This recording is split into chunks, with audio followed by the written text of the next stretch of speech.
I really like I said, I worked in the hospital, and we were trained for this, so we watched for this, so we come to the hospital and watch mine on the streets, and you would see these beautiful girls, they would be just walking in front, and these guys, they're just, in the back, you could tell that they're together, that they're watching that, and especially at the mall. There's huge, Somerset Mall. Okay, so there's huge trafficking going on at Somerset Mall. Especially not the other end, all that. Exactly. You just had a couple of people actually, all that street was in conjunction with Roseville, mediated, 75 and 94, whatever it was, highway, because of that. I have always lived with one that works for the Detroit Police Department, and she said that these last 2 or 3 weeks, she's going to be swamped. She's there about 13 hours. How long was that? I think it was 2 days, 25th to 27th. Yeah, they're coming in before. Well, everything was prepared, everything, and yeah, because the Grand Prix is like that too, it shows the auto check. all the up for higher class and they drug.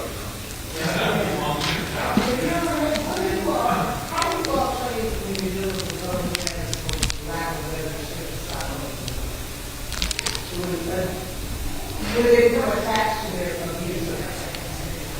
So, How do you rescue somebody who's in love with their abuser? you're right, it's really hard. It's extremely hard because I can't force nobody. She's in her own role. Yeah, that one. Yeah, extremely hard. I worked with a lady who told her and I'm curious about that. She actually goes out on the street and she tries to realize that they're being abused. And but she has a house for traffic. For traffic. But it can take a long time to do that. I don't know.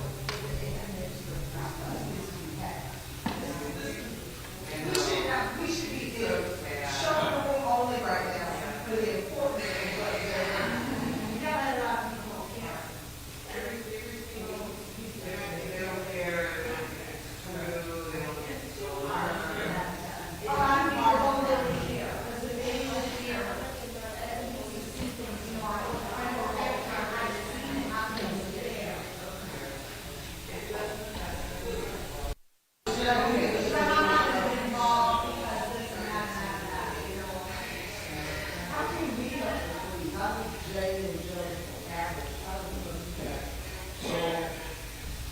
What I tell people, hey, if you call up and say, hey, I see a street car, I'm going to make an announcement. We're going to start.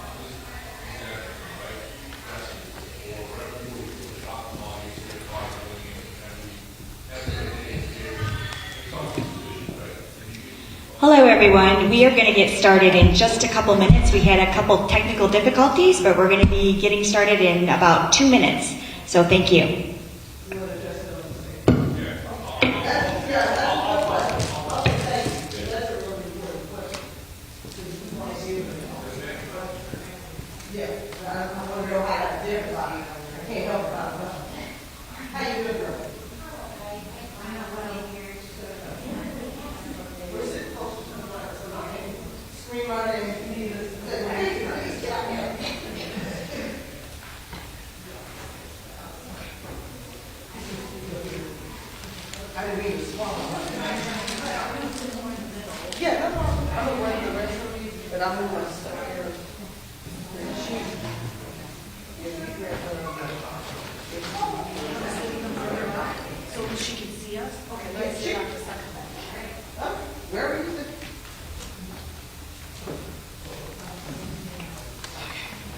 I'm going to jump in here and then we'll run to the restroom. Goodness, that's really yes. Well, right no problem. If you need something, just scream. We'll be right here. All right, I'm running to the restroom. I'll be back. You'll be right here, right? Yeah. Huh? Go.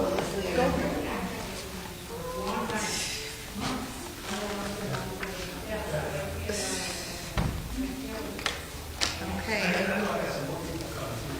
That's me. Yeah. and our weapons.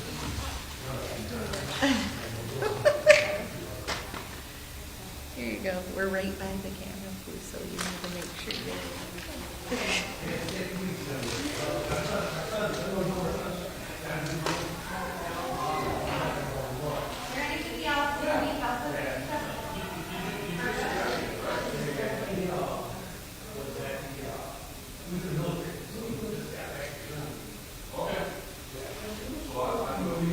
Hello, my name is Alicia Kilgus, and I am the founder of Liberty Leaders Unite, a nonprofit focused on faith, education, and freedom. I'm also a wife and mother of 4 wonderful children that I homeschool. I'm passionate about my faith and the community that we live in. More than once, I felt God's call in my life, first to move forward in faith to homeschool our 4 kids, and again as I sought His direction with Liberty Leaders Unite. Our goals are to create awesome initiatives and events for the community to unite and be rooted in freedom. Liberty is a key word that stands for all freedoms ordained by God and our founding fathers in the Constitution and Declaration of Independence. These initiatives will be in the areas of faith, education, and combating human trafficking. With all of our initiatives, we will focus on educating, awareness, training, and more importantly, creating solutions for all of these areas. Join us today and text us at 833-560-0056 or visit our website at www.libertyleadersunite.org. Liberty Leaders Unite is a nonpartisan coalition of diverse individuals united behind a sacred purpose, defending liberty. We are everyday Americans from all backgrounds and faith traditions who believe in our innate human rights come from God, not government. We know that the price of liberty is eternal vigilance. Our coalition includes pastors, ministry leaders, rights advocates, students, parents, educators, attorneys, and conscientious citizens. What brings us together is a shared commitment to advancing freedom, justice, and human dignity for all. We take an active stand against all forms of human exploitation and oppression. We believe no one is free when others are enslaved. Our methods are rooted in faith, compassion, reason, and moral courage. We aim to educate, inspire, and empower our neighbors to become forces for liberty. With malice toward none and charity for all, we pursue reconciliation and redemption, along with resistance and reform. We seek to ignite consciences, open minds, heal divides, and activate citizens to create positive change.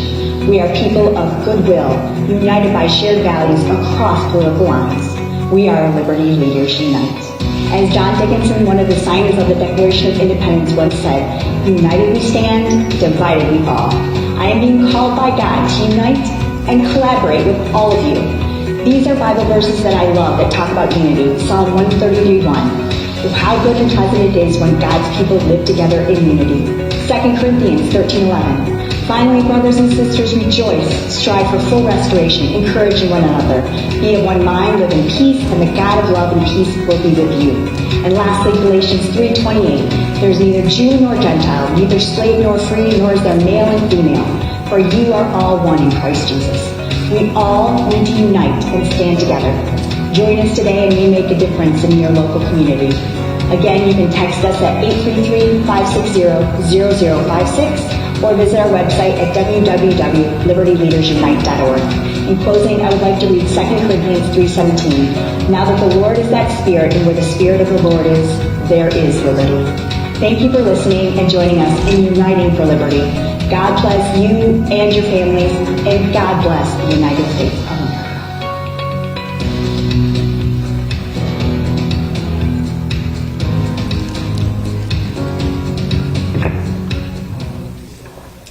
Welcome, everyone. Thank you so much for coming today, and thank you for watching online.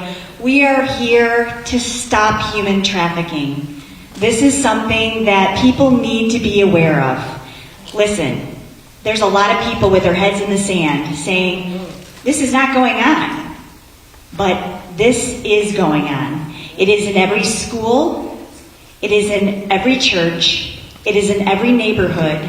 And especially with those borders being open, it's going on even more. So we really need to focus on stopping this, because this is just abhorrent, right? It's just one of those things that we just need to stop. So thank you all for coming. I'm going to ask that Sandra Phelan please come up and open us in prayer.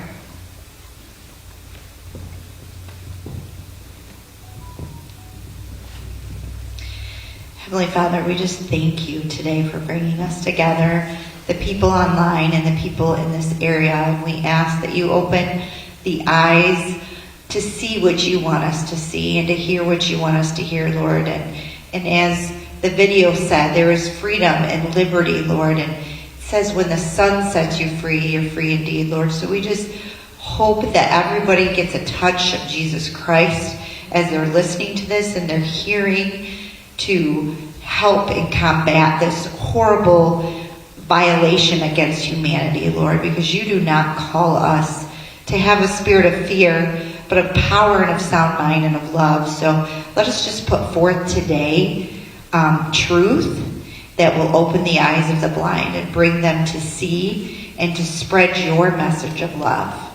In Jesus' name we pray. Amen. Thank you, Sandra. And Tony, would you like to do the pledge?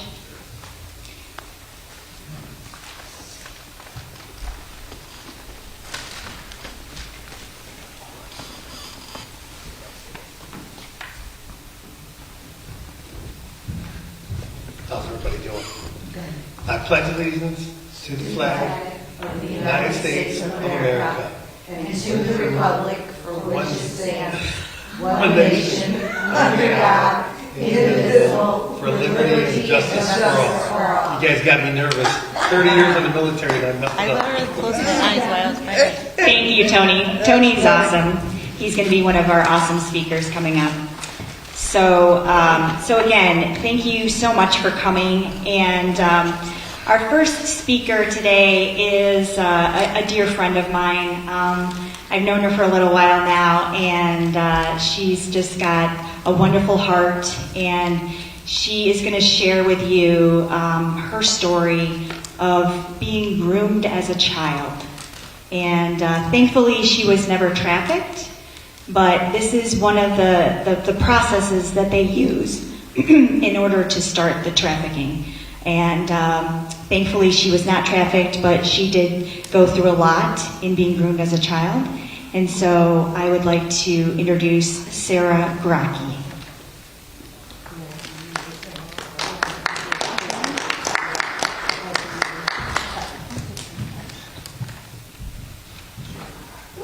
Hi everybody, how are you doing today? Good. I'm going to keep my phone out to try to make sure that I stay on task here. My name is actually Sarah Grocki. Sarah Grocki is my media name, so a lot of people try to butcher my name. It's not as intimidating as it looks, it's the Polish. My story started, I grew up in a very good Christian home. Most people, when they hear what happened to me, they're kind of surprised. Because you wouldn't expect that in the neighborhood I grew up in and the church and everything that happened. And I want to make it clear when I'm talking about different organizations that what happened to me does not reflect the organization itself or the encounters I had. It's circumstances and the perpetrators using those organizations as a means to access children. When I was 11 years old, I was going to Girl Scouts. And I didn't have many friends, and so I gravitated to this girl. And she had a single father. The mother was not in the picture. And we started hanging out and becoming friends. We'd hang out at her house. We'd do sleepovers and whatnot. My mom always felt uncomfortable about it, but my dad, he preyed on the fact that even though we lived in a nice area, we didn't have much. We struggled to make ends meet. So they couldn't take us places. We didn't get to do stuff as a family like normal families do. He used that as an exploitation tool. So when I was 11, I was molested. And my little sister, who was 8, was molested by my friend's father. It started innocently, or so it seemed, and I didn't know that it was wrong because he would... his daughter would laugh when he was doing these things, and I didn't know it wasn't normal. And so I was very confused as a child, and I didn't talk about it much. Some of the things he did was, I remember going through sex ed in grade school, and some of these girls were asking about masturbation. They were laughing and stuff, and I didn't want to be the dorky kid that raised my hand to ask what that was. So I didn't ask any questions. And my parents did the best that they could to protect us, but one thing that they didn't do was talk to us about anything sexual.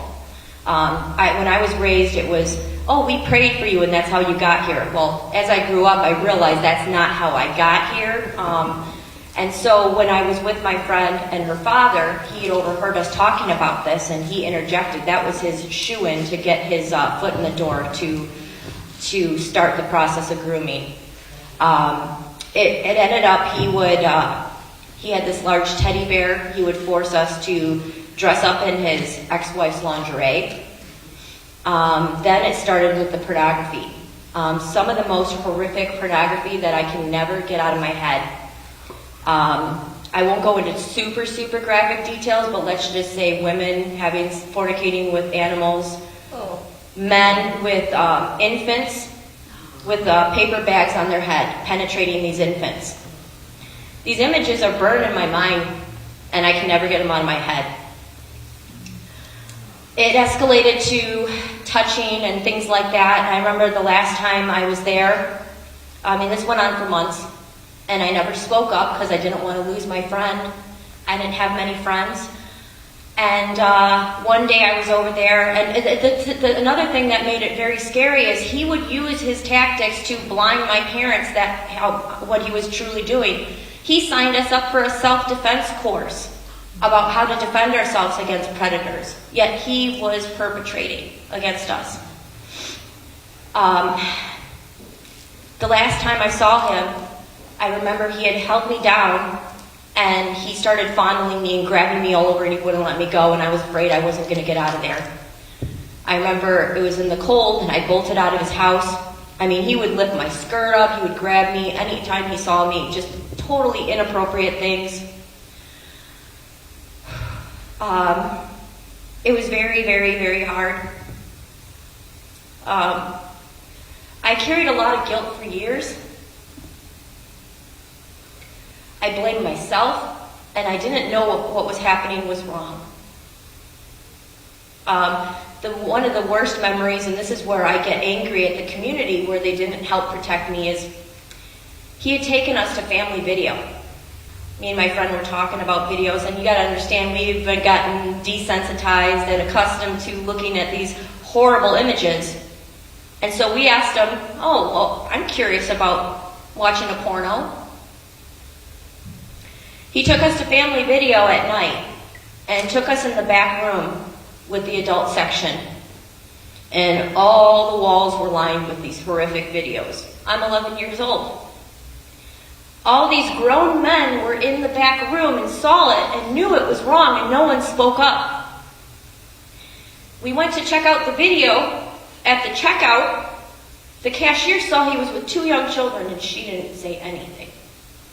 I had no voice. Was I wrong? Was this wrong? I didn't know. Fast forward, when I was 13, my dad got really sick with Agent Orange and lung cancer. So when I started to recognize that these things happened to me were wrong, I couldn't bring them up. My family was suffering enough. So I buried it for years.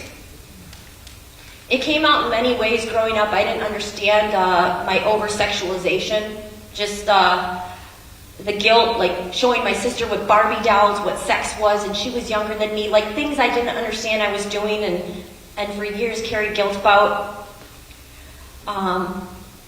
Just being around friends and like showing each other ourselves and stuff, things that weren't normal.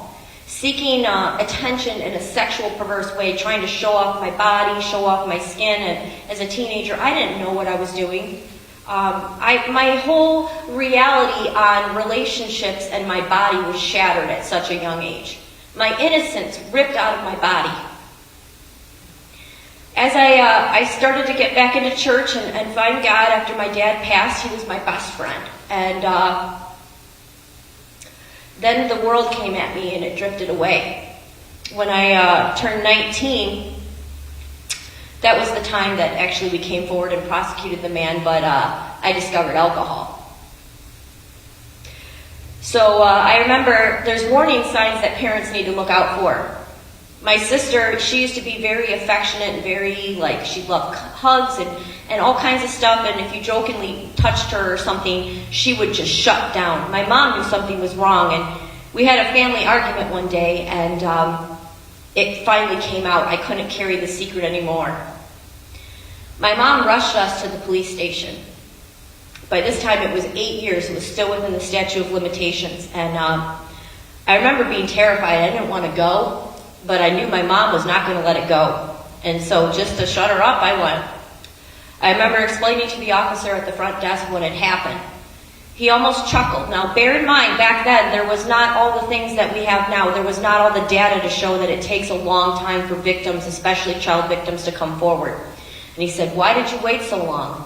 And all I could remember saying is, like, I just remember, and I started telling him, he lives on this street. I remember this street, and it's in this area. You know, this is 11-year-old memory here. And I started telling him about the pornography. All of a sudden, the officer's jaw dropped, and he's looking in his computer system, and he's like, "Oh my God." I'm like, "What?" He's like, he's being investigated for an international child pornography rape. So this newspaper here is Saturday, February 21st, 2004, accused molester called despicable. This is him when he went before the judge. The police officers told me when they interrogated him that he was complaining that he was molested by his stepbrother as a child. While my heart mourns for the innocence that was stolen from him, I was angry that he chose to become a repeat offender and to perpetrate that onto young children. I remember going through the grueling process of, talking with the defense attorneys, talking with the police, having to go and stand. In the midst of going through this trial, at 19, in my partying days, I went over a friend's cousin's house, and I had a bad gut feeling I shouldn't go over there, and he's like, "Oh, just come on in the back room, it's loud in here, let's go back here and talk." And my inner spirit was like, "Don't do it." I went in the back room, and he was trying to have sex with me. I told him, "I can't give you what you want." I told him that I was going through legal proceedings about a child molestation case. He didn't care. He locked the door, and he raped me. I just went numb. I remember leaving the house the next morning, and he tried to force a kiss from me, and he had the audacity to say to me, "You really know how to make a man feel like SHIT after sex." After that, my innocence further shattered, taken from me. The drinking escalated. It was a way for me to escape the reality that I faced. As I tried to process what had happened, and meanwhile facing the case, the defense attorney during the trial had the audacity to say that what the guy was doing with the lingerie and the teddy bears and all that was similar to playing with Barbies. I felt in that case that my voice wasn't heard. I have the article here. He was 41 when he finally faced trial. So when he was perpetrating on this, on 11 and an 8-year-old child, he was 33. It's shocking to me because I'm almost his age now, and I'm looking at all the damage that this caused my life. From then on, after the rape happening during the course of the trial, eating disorders started to manifest. I started cutting myself. Anything to numb and chase away the reality that was my life. I was surrounded, what felt like, by demons. I felt ugly. I felt worthless. I felt dirty. I had shame. So the drinking started to escalate. So I would hide how bad I felt. The binging and purging escalated to 9-10 times a day. Self-harm, putting myself in dangerous situations. in and out of rehabs, my mom desperately trying to keep me safe, fighting for me. I couldn't fight for myself. I had given up. I believed that God could help other people, but He couldn't help me. I was too lost. I was too broken. As the drinking and all that escalated, and seeking the wrong type of relationships, toxic relationships with narcissists, emotionally abusive, sexually abusive. I remember one of the last times I went to rehab, right beforehand, I had gone through a bad breakup, horrible breakup. My ex had left me. I decided to drink myself to death. I remember sitting on my bathroom floor having to think to breathe. My mom convinced me to go to the hospital, and I decided to keep fighting. And I got to the hospital. The hospital said, you have to make sure she keeps drinking until she gets into treatment, or she's going to have a seizure and die. I felt guilty. One night I ran out of alcohol, and I didn't want to inconvenience my mom to bring me alcohol. And a guy I had met decided to pick me up with his boss. We went to this hole-in-the-wall bar, and they loaded me up with drinks all night. I felt so guilty that I had to borrow money for drinks just to prevent having a seizure. So I decided, in my right thinking, let's bring him back to my house and let's smoke some marijuana. I'll give him marijuana as a thank you payment for keeping me from having a seizure. They went in my kitchen. They laced my drink with rubies. The one man forced me on my kitchen floor to give him oral sex while the other man was trying to penetrate me from behind. I remember looking up in tears at this man, pleading to stop. The one man got so frustrated he finally left. The other man, I had passed out. I was out for almost a day and a half. Finally made it into treatment, but the detox was so horrible that they had to medically discharge me and send me home to the place that I was victimized in. Again, I felt broken. I felt people turn their back on me when I needed them. I needed help. So further, even though I was sober, the self-destruction continued. In the height of my drinking, there was times that I would drink myself into oblivion to try to numb the pain. But then eventually got to a demonic place because I would literally sit on my counter or on top of my fridge in my kitchen with a bottle and a knife in my hand, rocking back and forth. I was afraid to fall asleep. I always had to be invisible of the door or my surroundings, terrified someone was going to come after me. One night after I had lost my job as a result of so much stuff going on, it was the one thing that was keeping me going, I decided to drink heavily that night. The cops got called. I was blacked out, drunk, out of my mind. 7 cops surrounded me, and in my delusion and my delirium, I thought that I was about to be gang raped, and I started to react. Handcuffs came out yet again. I ended up having to spend 3 months in Oakland County Jail, and let me tell you, when I was there, I saw so many women who are victims of child molestation, trafficking, some of the most horrible, horrible things you could ever imagine. This one woman who I met, she rubbed me the wrong way, but when I heard her story, I couldn't but help but have a heart for her. Her mother used to traffic her in order for her to get her drugs. She would sell her daughter to all the neighbors to get her drugs. I've seen so much brokenness in this world, especially because of this demonic thing. Traffickers don't care, groomers don't care, pedophiles don't care. They see your child as an object. They don't have value to them. I tell people, the thing that I'm scared about now is, while I have nothing against people who choose to be transgender, that is an issue that is starting to open up Pandora's box for these predators to access our children. More and more stories are coming up of children and women in public restrooms being victimized. All a man has to do, someone like this guy, Andy, all he would have had to do is say, I identify as a woman, and he'd have access to your children.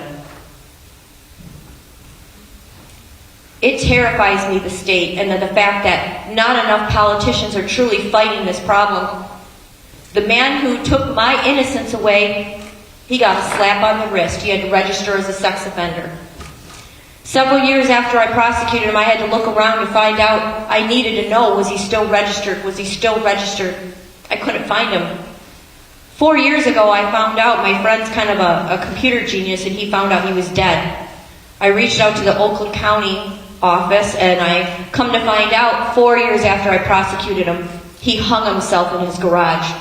All those years I tortured myself, and he wasn't even alive. A little over a year ago, I was ready to end it all. I was in my room, it got dark, the last straw was drawn. I found out that I couldn't have children yet again, and I was in full-blown menopause, and I had a cancer scare. At that time, I was praying for God to give me cancer, and when He didn't give me cancer, I became so angry I was ready to kill myself. Locked in my room in the dark, I was determined to end it all. God stepped in. It wasn't my time. He paved the path for me to find restoration, and I embarked on my journey into recovery and to finally spiritual healing. Where there was holes and brokenness, there is now bridges and healing. He's given me the courage to face my demons. For the first time in my life, I am starting to have self-worth. I am starting to have hope and peace and restoration. And that's only by Jesus and the sacrifice He paid for me. My advice to people, I don't care how much your kids get mad at you, you need to be on their cell phones. You need to know who they're talking to, where they're at, what organizations they're involved in, who are they around. This is everywhere, everywhere. There wasn't a movement like this when this happened to people like me. We didn't have a voice. In that generation, it was hush, hush, don't air your dirty laundry. Now we have social media and platforms to give voices to the victims, to help them have the courage to come forward. And I hope that if sharing any of what I've shared gives even one person courage, it's worth it for me to be vulnerable on stage today. It is not easy to share this story. But my hope is that it will ignite change. Change in our communities, change in our families, change in legislative, change everywhere. Because this is happening no matter if you want to look or not. I'm not going to reveal who it was, but someone close to me was dating someone who was struggling with addiction. And I ran into her years later, and she told me that she was in a recovery house. She told me that she was prostituting herself on the streets of Detroit for heroin. Next thing you know, she went missing for years. Come to find out, she wasn't prostituting herself, she was being human trafficked in Flint. She was working with the feds to come forward with another woman to stop the trafficking. They both went missing. Years later, they found their heads and not their bodies. That could have been me. All the dangerous situations I put myself in. So many situations that God protected me in that I shouldn't have been. Even though my story is so painful, it could have been far worse. Sometimes I wonder, why did you save me, God? Why me? Why did they die, not me? But He has a plan for all of us, and in the tragedy, He never wastes our pain for anything. I want to thank you guys for taking time to hear my story. This is only a glimpse of it, but I just hope by me stepping up and sharing a little bit about what I endured and giving people hope that they can overcome this, that no matter what happened to you, that you have purpose, that you'll have the courage to step forward. Thank you.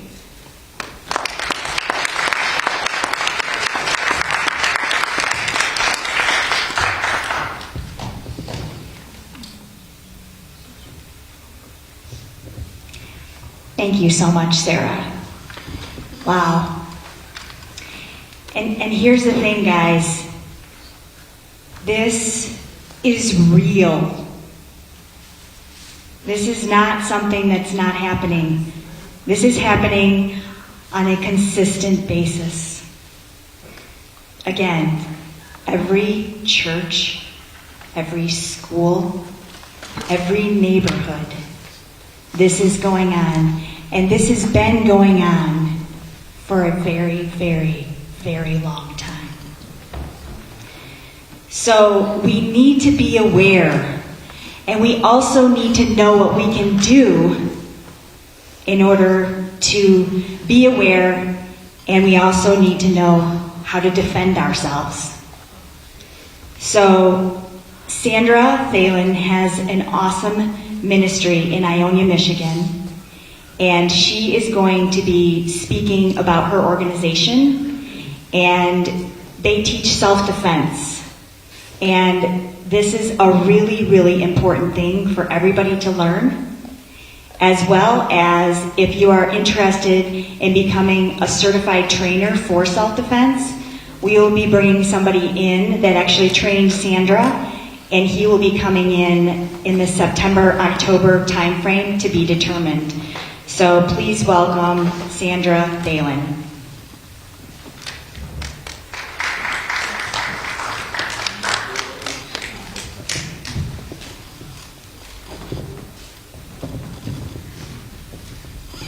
Thank you, Sarah, for sharing your story. It's very powerful.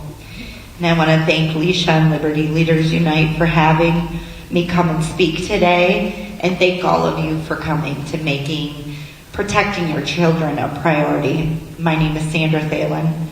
I'm the founder and lead instructor of a nonprofit called No Defense to Self-Defense, which began in 2016. We've been traveling the state of Michigan, educating and training women and children in safety and self-defense. All of our techniques and much of our safety information are through the certification program I took through Defend University, which you'll hear about that after my speaking. We've created many different programs to educate on trafficking, child abuse, sexual assault, domestic violence, kidnapping, and even bullying. With the techniques and knowledge we acquired from Defend University certification program. In April is actually Child Abuse and Sexual Assault Awareness Month.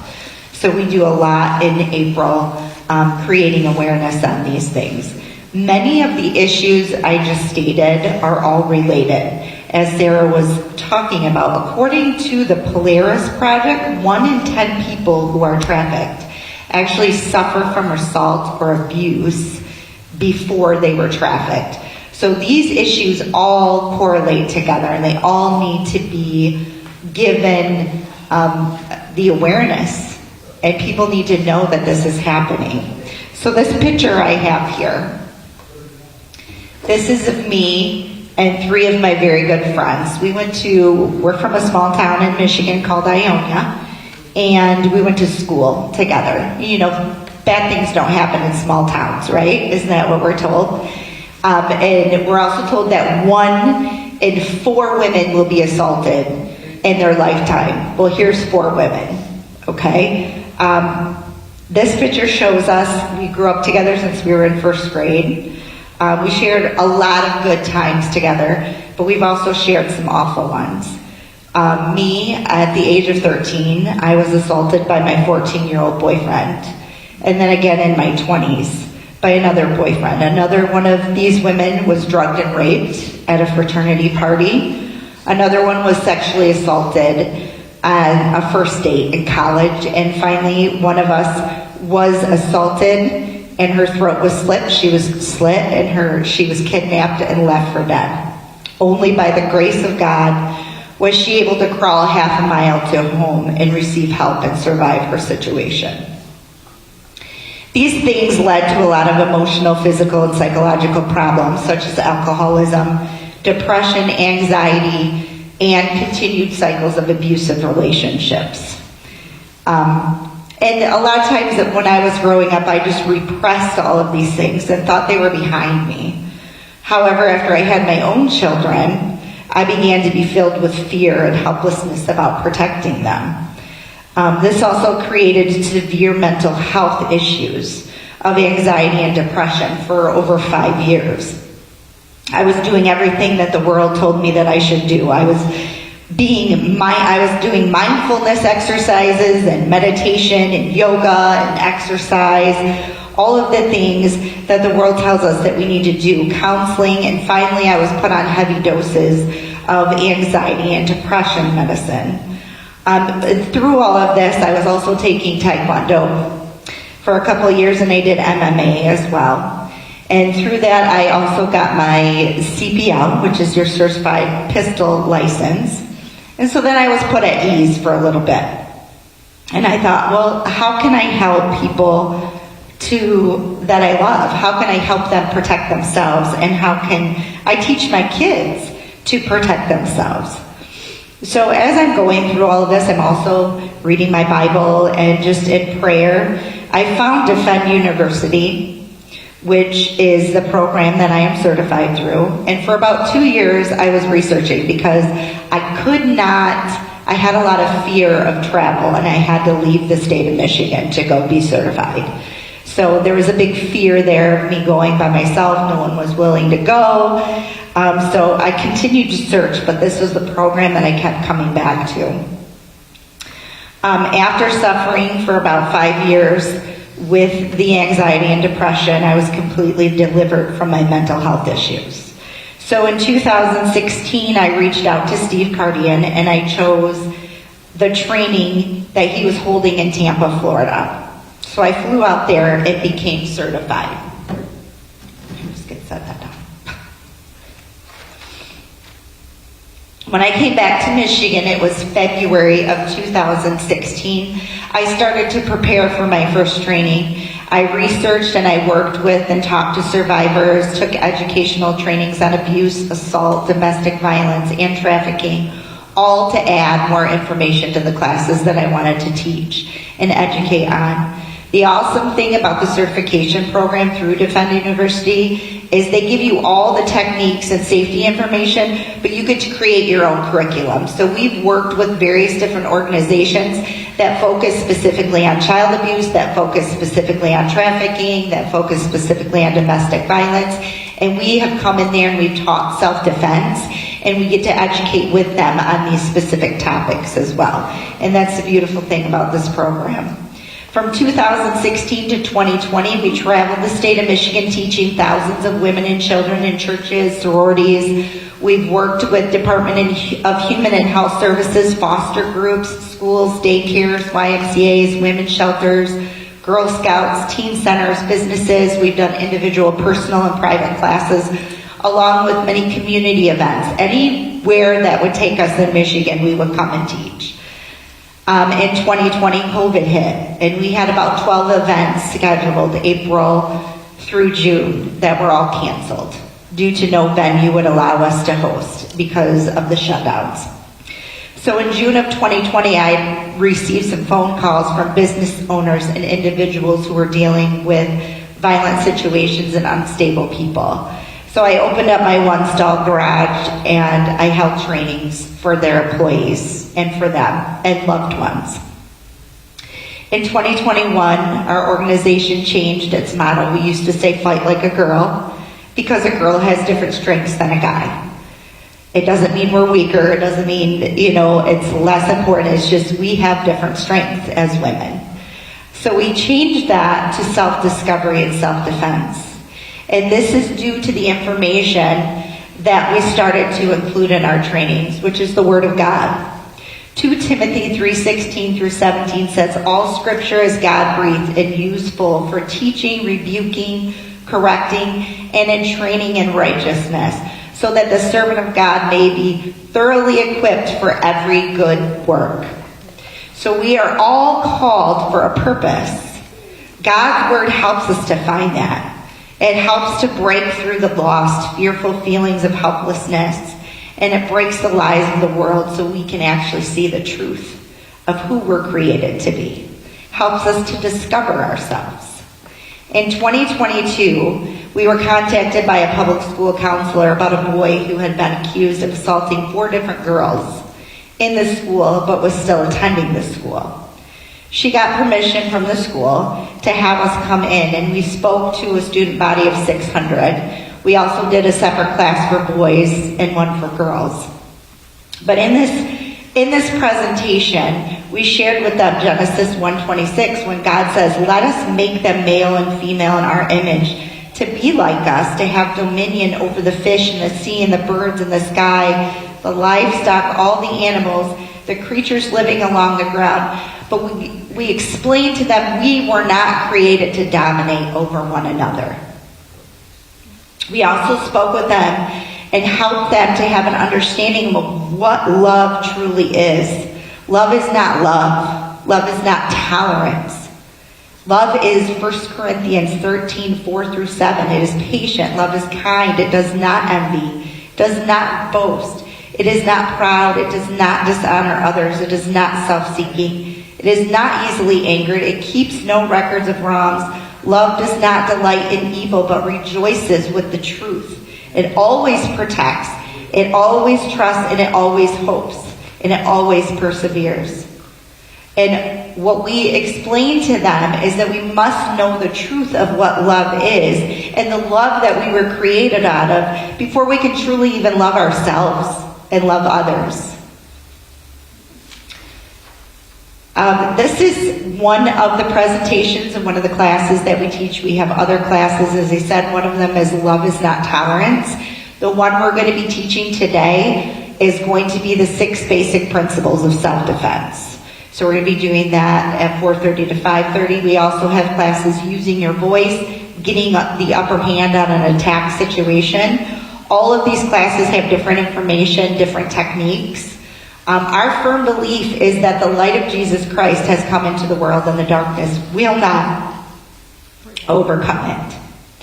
We believe at No Defense to Self-Defense that we carry the light of Jesus through the Holy Spirit, and we must shine that through the truth and love of God's Word.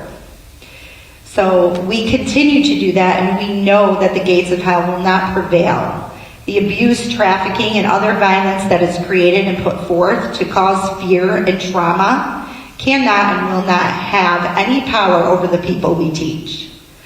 Our goal is that everyone hears the truth of the gospel, planting seeds of truth and helping them discover who they are, and empowering them with using their God-given physical strength to fight against violence if it falls upon them. Romans 12:18 says, "If it is possible, as far as it depends on you, live at peace with everyone." We know it's not always possible, because it's not always just up to us. So we must train and become equipped to defend both spiritually and physically as the Holy Spirit leads us in these times that we're living in. Now I would like to call up my beautiful daughter, Emily. We're going to do a couple demonstrations. These are going to be some of the things we're going to be teaching later. We're just going to go through them and show you so you guys can see them. So the first one we're going to do is a threatening wrist grab.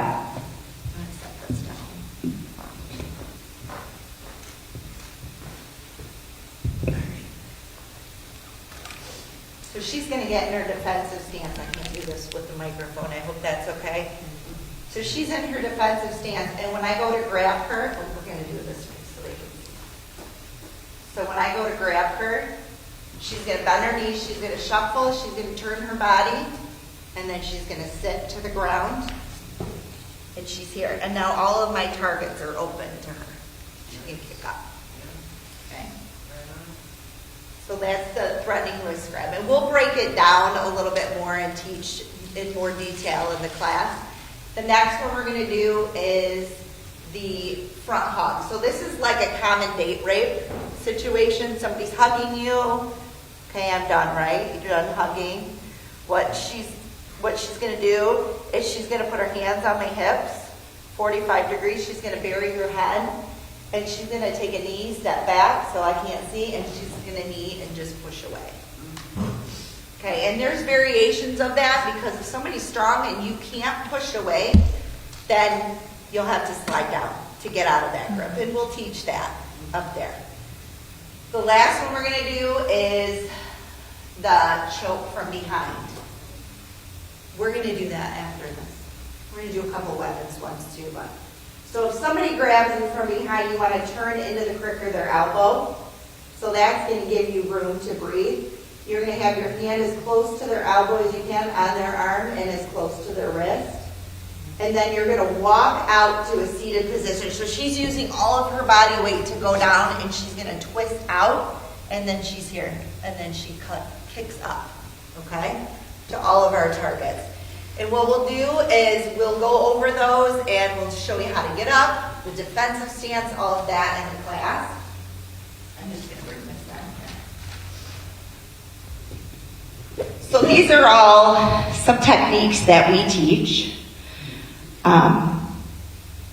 In all of the techniques, we use our strengths against a bigger opponent's weak targets, okay? All of our techniques are injury-based. So we talk about, we want to hurt somebody because we need more time to get away, right? And what we talk about in our classes as well is we don't want people to, we don't want you to use these, and we are adamant. These are all defense techniques. As you can see, she is not coming at me. Any of these techniques we teach, you can't really use them unless you're only defending yourself. And that's really what we're called to do. We're not called to be fighting people and getting in fights, but we need to be able to defend ourselves if that comes upon us. So the moves are really simple that we teach because they are all use your natural body movement. So when you're in high stress situations, your small motor functions, they don't work as well. So like if you're trying to dial a phone or you're trying to do that, those things don't work as well when you're in high stress situations. But your legs, your large motor functions do. So that's why you saw her on the ground, she was kicking up. Her large motor functions work better. Okay? Especially for women, our strength is in our hips and our legs. So it's very important that we use those strong things. So our classes usually, when we do a class, we can do a 1-2 hour class. We've broken this down into series of classes where we've done a 3-week class, 2 hours a week. We've done a 7-week class, 1 hour. In all of our classes, we teach different techniques and different information. Okay? We also demonstrate and offer defense against weapons training. And we can do that in a one-time class or a series of classes as well. And we do suggest that if you take our class, when people take our class, we say refresh yourself every 6 months to a year, okay? And you can practice techniques at home, but I do suggest that people refresh themselves or practice these techniques. As I said, I took Taekwondo and MMA, and all of those things took a lot of time. This class and this self-defense is so unique, and it works with your natural body movement. And there is such a thing as body memory. So your body will actually remember the movements. And that's why when we do a class, we do suggest that people try it. Because some of the techniques we teach are uncomfortable, okay? Because we teach sexual assault real world positions. If somebody is right there and you are about to be assaulted, we want you to know how to get out of that, right? And so that can be very uncomfortable. So we want people to try that and practice that in a comfortable situation. So if that ever comes upon them, then their body will naturally just react and get out of that situation. So we're going to teach you, or we're going to show you a couple of the defense against weapons right now too, that we teach in our classes. So the first one is going to be, just put her gun to her head. She's going to put her hands up. Go ahead. Don't shoot. Okay. She did it really slow. So what she did here is when I have a gun to her head, she's saying don't shoot. So what I'm doing is it's hard for me to focus on all that she's doing, waving her hands and listening to her. So as she's saying that, she's going to step out of the way of the barrel. She's going to bring her hand under. She's going to bring this hand around. So she has control of my wrist. And then she's going to pull that out. Okay? So she wanted to step out of the way of the barrel of the gun. Okay? And that's just one of the ones we teach. And then the next one is a knife. So if somebody comes to stab at you from the side, she blocks. And then she's going to come around, and she's got my hand, and she's going to twist. And she's going to twist, twist, twist. And so my elbow is straight. She's going to come down on my elbow, and she'll break my elbow if I don't let go. Okay? So she didn't do that. She was very nice.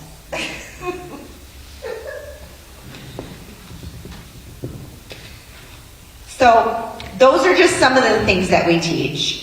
Again, a lot of the stuff we do is we teach from the ground up first, depending on our audience. So a lot of times we start with the sexual assault positions, because if you can fight from the ground up, everything is simple by comparison.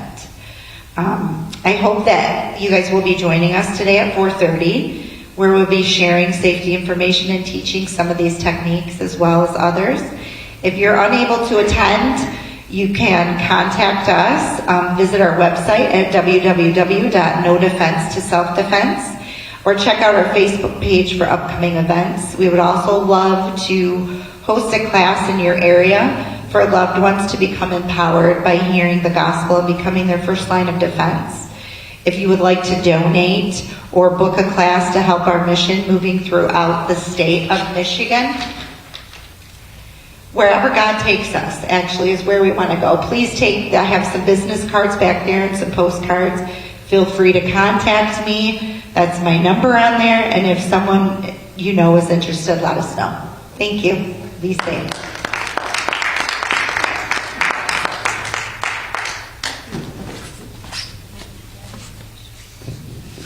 Wow, that was awesome.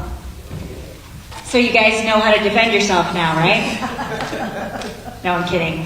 No, it's really something that you're going to have to look at and on a consistent basis to really be able to defend yourself. But I'm really excited because I'm going to be taking the class today, and I'm really excited because I've never done anything like this. So, yay! But yeah, Sandra and I are going to be working together. We're going to be putting together more classes in this area for people that are interested in learning self-defense, because I think that this is really, really, really important because the times we're living in, as we know, are pretty scary. So the next person, he was supposed to be zoomed in from Florida, but unfortunately because of technical difficulties, I interviewed him the other day, so we're going to play the interview. And so Steve Cardian is an American career law enforcement officer, detective, sergeant, chief criminal investigator, and contractor for the United States Marshal Service, specializing in crime prevention and risk reduction for women's safety. Cardian lectures, teaches, and consults internationally. Between his personal engagements and his self-defense safety certification organization, Defend University, Cardian trains thousands each year on safety and self-defense, as well as strategies and tactics, uniquely tailored to women's safety. Cardian has appeared in the national media over 1,000 times on high-profile cases. He has authored hundreds of articles for local and national magazines and publications, and he is the author of the best-selling book, The New Superpower for Women, which we actually have a copy of it on the back table if you'd like to take a look at it. And now we're going to play the interview with Steve Cardian. Thank you. All right. Hello, everyone, and thank you for joining us. This is Steve Cardian, and he's coming in from Florida. We are originally going to try to zoom him in, but unfortunately because of technical difficulties, we are now going to be recording this awesome interview to share with you more about what Steve is going to be bringing to Michigan, and we are so excited. So Steve, can you tell us a little bit about what you're going to be bringing to Michigan? Well, I'll give you the history on how we started because that's important. Back about 25 years ago, we were approached by a group of survivors of sexual assault, domestic violence, kidnapping, and other crimes against the women. And they wanted us to create a program specifically to address their issues. So we began teaching them some pretty interesting martial art techniques, and we found out a couple things. Number one, that they couldn't retain the techniques in a 1 hour, 2 hour, or 3 hour class. And number two, we were teaching the women how to fight like a man. And if you teach a woman how to fight like a man and she goes up against a man, typically in that dynamic, men are usually bigger, stronger, more pain tolerant. And men have a reptilian brain. So if you're going to be using your traditional stun and run, punch and run, kick and run, what happens is that men have that primal brain, and you throw a punch at a guy, he's going to throw it back, and you throw a kick at a guy, he's going to kick it back. You bite the guy, he's going to bite you back. So it's basically he's mirroring what you do. So we want to avoid that, and what we want to do is, or what we began doing, I should say, is putting them in positions that they found themselves in when they were being victimized. And we gave them solutions to the problems for them to get out and escape. They're not kick the guy's butt. They might kick the guy's butt in the process. But more importantly is that we want to give them time where they'll cause enough damage that they can escape from that individual and flee to freedom. So we relied on a couple principles, which is leverage, technique, and timing. So the right technique with the right leverage with the right timing is going to work. What's appropriate now and 5 seconds from now might be something different. But we address all of the general scenarios of sexual assault, kidnapping, crimes against the woman. And what we do from there is we work off the apperceptive base. So we take, say, the first 3 techniques. We'll teach technique number 1, which brings something into technique number 2, and into technique number 3 that you've already done. So it takes about 100 techniques to create an engram in the brain, and we can accomplish that in a 2-day instructor program, where the instructor leaves being very proficient and good at what they do. However, I tell everybody, if you don't start practicing within a short period of time, it can be a diminished skill. Well, thank you so much. So Steve Cardian is with Defend University, and he's going to be bringing in a self-defense program where if you want to become a certified trainer for self-defense, he's going to be coming to Michigan. And so can you tell me, Steve, how is your program different from, say, any of the other programs out there? Well, the majority of programs, first and foremost, they teach only self-defense. Now, we go into this understanding and looking at it that self-defense is the last resort. At times, it may be the only resort. That's why our program is so effective. But I want to educate and empower the women with knowledge and information that can keep them safe. And I'm in the national media. I've spoken on just about every single high-profile crime against the women and against other people, and offered solutions to problems on how people can avoid something like this going forward. And we utilize a couple of things. We want to put them in touch with their gift of intellect. That's where knowing something without knowing why. I had the first experience when I was 17, and I tell the story about it in my class. And number 2, creating a blueprint for a plan of action, where you think about, say something happens in your community, you think about what you might do in those circumstances. And in law enforcement, we call it visualization. In the military, they call it emergency conditioning. And when you think about something vividly enough, your brain can create a file in which it believes that you've already lived it. So you've got a blueprint, something to go off of. Because when bad things happen, your adrenaline response kicks in. At 114 beats per minute, you lose your fine motor skills. That's using a key to start your car, using a key to get in your house or dorm. And upwards towards 135, 145, you begin to lose your complex motor skills, which are what most martial arts programs teach, punching and kicking and the like. and upwards towards 175 beats per minute, your gross motor skills, which that's what this program is about, can thrive. Then when you get above 175, 200, you can go into that, that frozen zone. So, by doing this, by being put in a situation you've never been put into before, you go into it knowing what to expect. And that does a number of things. Because again, most self-defense programs, they're stun and run, they want you to punch, they want you to kick, and there's some, elbows, knees, and headbutts in the advanced stage. They work well for smaller people. But the dynamic of a kidnapping or sexual assault is going to be, you're going to be grabbed and taken somewhere, or you're going to be grabbed and brought down to the ground. And in sexual assault, say for example, where the intent would be within seconds to be brought down to the ground. I have high-level martial artists from all over the world that come to me. Some of them are high-level female martial artists that were sexually assaulted by their boyfriends or acquaintances. And they were non-martial artists. So what happened when they were grabbed doing something that they'd never done before, they froze. They didn't have a solution for that technique, and it really set them back. And they come to us and they walk out empowered, and it does a lot for their inner core. Oh, that's awesome. Yeah, thank you so much for sharing. And that sounds like a huge difference from a lot of the other programs out there. So what could you say is the most misconception of who is likely to assault you? The biggest misconception is that it's somebody that's going to jump out of a bush with a mask on. Sexual assault, about 75% of the cases, you're going to know that person.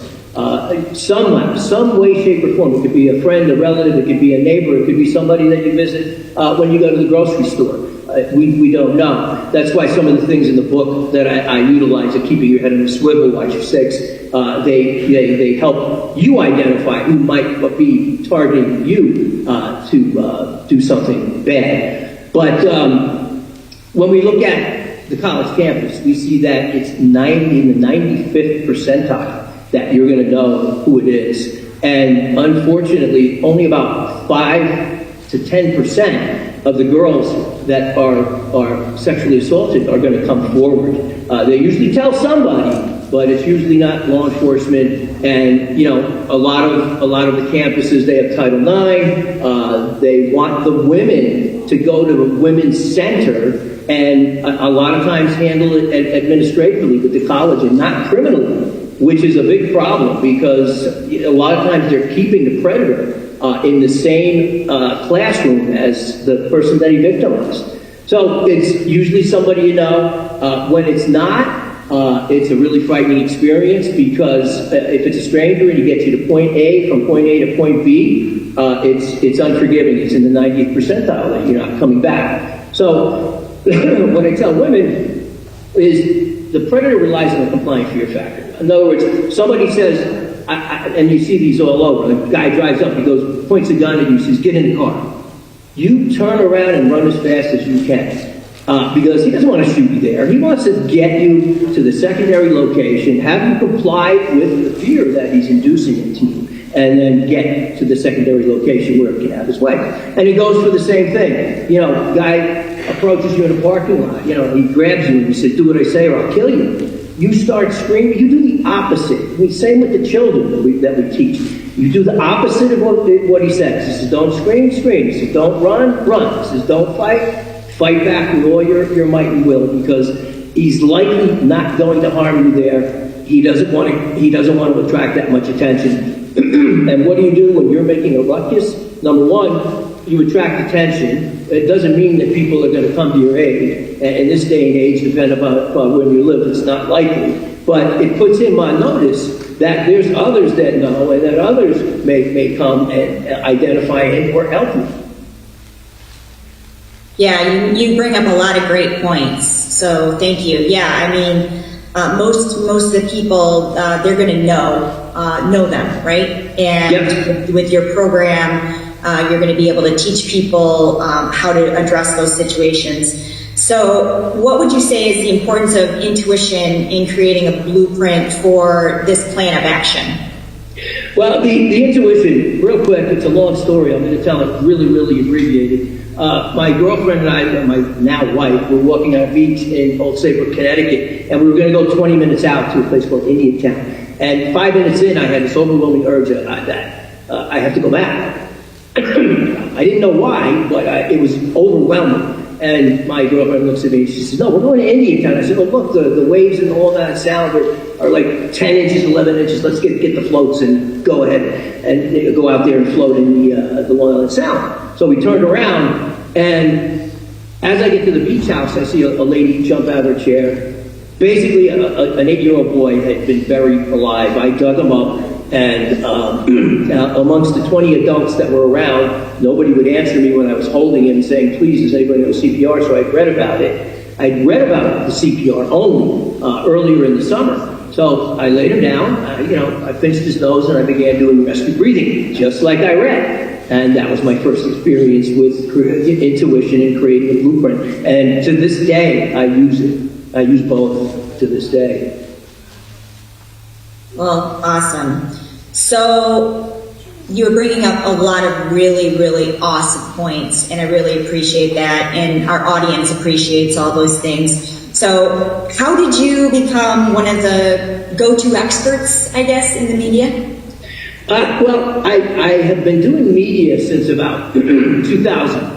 And my first big case in the national media was a case of Carly Bruscia, Sarasota, Florida, accosted by someone that worked in a gas station, and he kidnapped her and raped and murdered her, 11-year-old girl. So Inside Edition, I had just done an instructor certification. I had a school teacher who just happened to be a safety expert. And he called me up, and I was working, I was in uniform, and he said, Steve, I'm kind of, reluctant to going on TV, and he says, can you help me?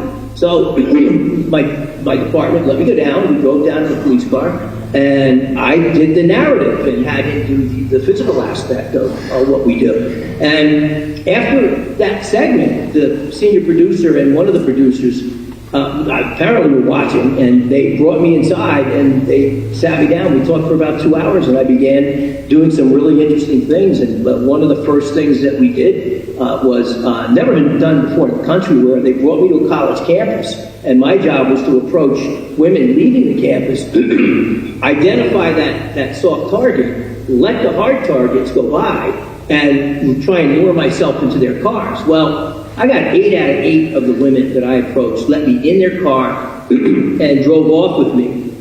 After they got a couple feet, I identified myself, police officer, I'm working with Inside Edition, and they were all interviewed, and they were all, well, I knew, but, and I'm an RA here on the campus, but, and I used a ruse. I got into their head, and I wouldn't let them actually digest what was really going on, pretty much like what the Predator does. And I had a degree of isolation and control, which is what the Predator wants. I was in their car with them. I could have been armed. It could have been anything. So from there, we went on, and I did hundreds of segments with them. From there, say a producer leaves, and they go to Fox News, and they call me up, and they say, Steve, can you come to Fox News? So I became Fox and Friends and a lot of the other Fox networks. Safety expert and law enforcement expert, as well as with CNN, HLN, Dr. Oz, Dr. Phil, and many of the other outlets regionally, both tri-state in the New York area and across the country. That is really awesome. So you have done so many awesome things, and so many people look to you for your expertise, and I really appreciate that. So your book, The New Superpower for Women. So what's the biggest takeaway in your book, would you say? The biggest takeaway would be the blueprint for creating a plan of action.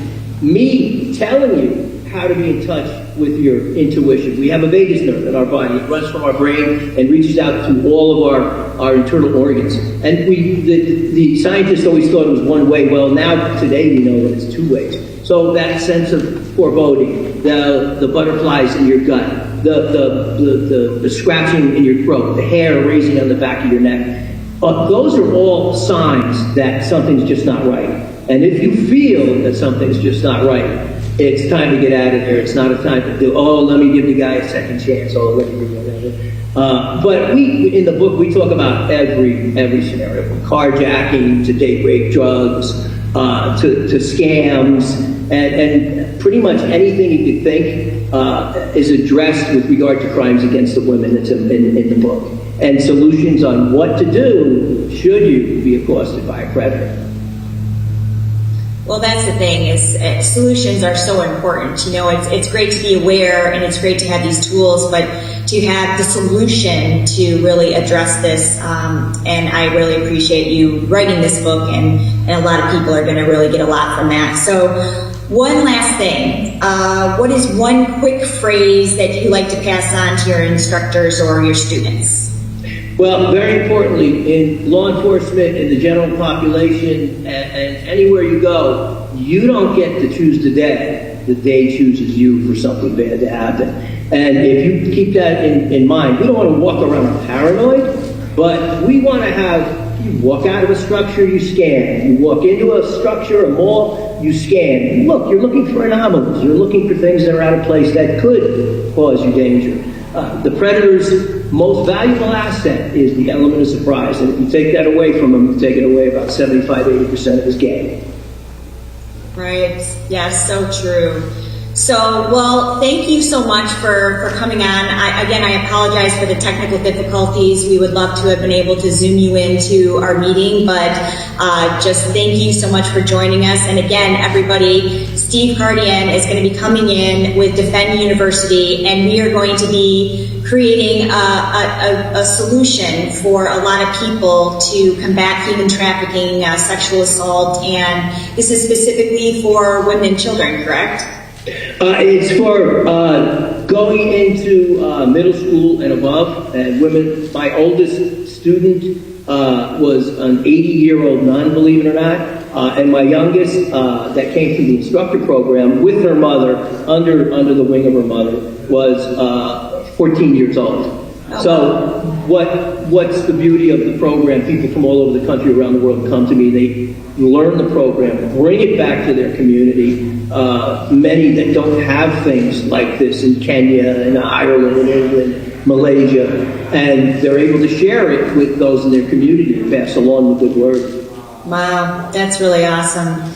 Yeah, thank you. Yeah, so we'll be bringing Steve to Michigan. If you know of anybody that is interested in being trained to become a certified trainer, we need to reach out to all of our friends, all of our relatives, the grandparents, like you said, an 80-year-old, so it doesn't matter what the age is. We're also going to be reaching out, think about any organizations that might need somebody to be a certified trainer. So this is a great opportunity. Thank you so much, Steve, and we will be bringing you in the next coming months, probably September, October timeframe, and anybody can come from around the U.S. to the Detroit area to be trained by Steve Cardian. So thank you so much, and have a wonderful day, and we'll talk to you soon. My pleasure, Misha. Thank you for having me.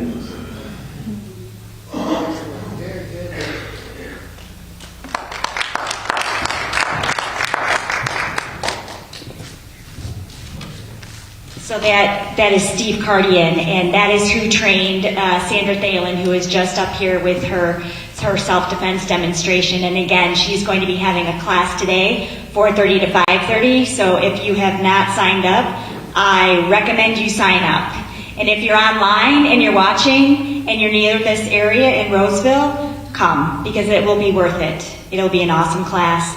And here's the thing, this is going on, and we need to be aware, we need to be prepared, right? Because here's the thing, we don't know what's going to happen and when it's going to happen. It can happen at any time. But if we're prepared and we actually are ready to defend ourselves, that's huge. So the next person who is going to come up and speak is Sergeant Mahir Hadzik. And he actually works with an awesome organization that we are partnering and collaborating with called Truckers Against Trafficking.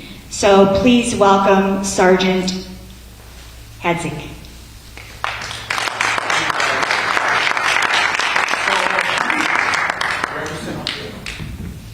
Can you guys hear me good? I'm not gonna use a microphone. Yeah, Okay. Yeah, I have a pretty deep voice.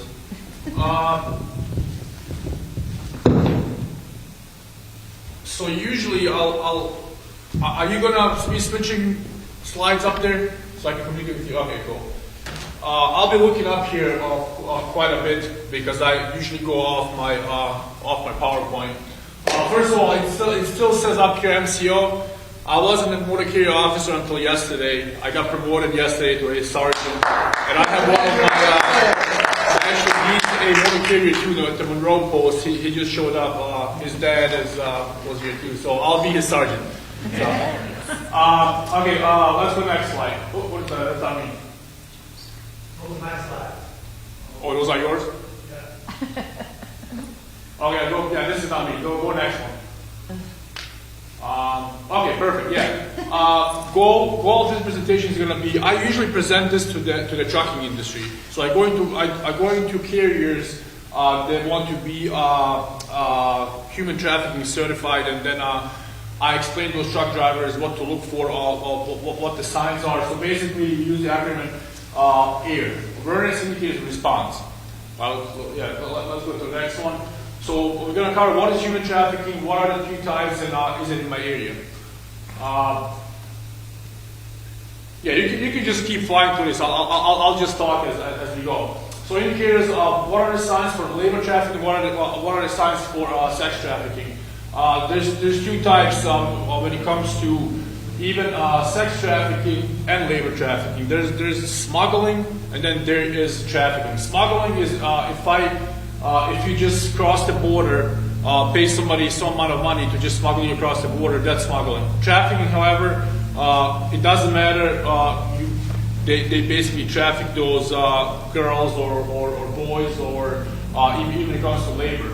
So what can you expect from a victim? What should your response be? Basically, our response as law enforcement and those like truck drivers too, it should be victim focused. We don't necessarily focus on the demand side. Yeah, let's go to the next one. Elephant in the room. Like human trafficking, it's out there, it's happening. We see it almost not every day, but we see it often. Where I work right now, we don't see a lot of. Well, I don't see a lot of sexual trafficking since we're in the trucking industry. We do enforce commercial law. However, we see a lot of labor in the Detroit area. Yeah, it's a really hard topic to talk about. And there are two types: sex trafficking and labor trafficking. And then the next slide is going to be explain what it is. So human trafficking defined: sex trafficking, commercial sex act used by force, fraud, or coercion, in which person performing the act is under the age of 18. Labor trafficking using force, fraud, or coercion to recruit, harbor, transport, obtain, or employ a person for labor services, domestic servitude, farm workers, and whatnot. What we see a lot in the Detroit area, we have a lot of construction workers, drywall, what do you call it? Those concrete workers, where they bring from the south border, and they literally force them into labor. They tell them, hey, if you don't do this for us, we're gonna call border patrol. We're gonna call somebody. We're gonna report you to the police. And those guys usually for the southern border that we experience, they are overworked. You can see. I'm gonna show a couple signs what labor trafficking looks like. So, do you have this in your area? If you have freeways, roadways, trucks, vehicles, it's happening. Next one is going to be phones and social media. A lot of people getting harbored, and am I walking out of your frame or something? No, good.